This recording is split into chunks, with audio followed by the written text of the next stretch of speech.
Yun o, nagka-umpisa na pa sila ng paluan doon sa dulo. Ayun o. Sino mo yung, di naman tumayo yung ano eh, yung nakadamit na 04 sa dulo. O 04 ang tatak ng number kulay puti. May lagay sa bimpo sa ulo. Yan o, nagagisa naman po ano, di mo. Eh, yun o.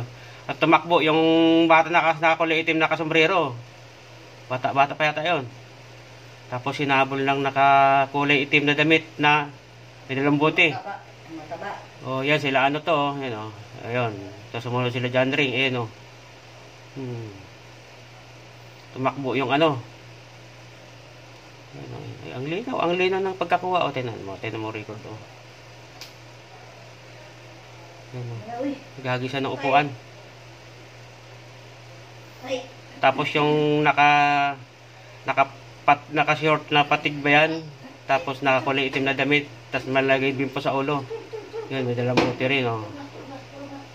Tapos lumabas si Lani. Tapos si Jandre, nakadamit na kulay puti. Naka-short. Yun, nakatingin lang, ayun, oh. Tapos yung naka-04 na damit, na may towel sa ulo, ayun, nakatingin lang.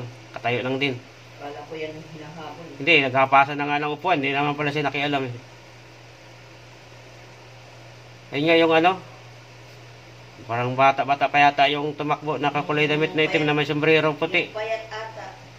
Ayun, siguro no, yung hype ng kawatan siguro mga yun.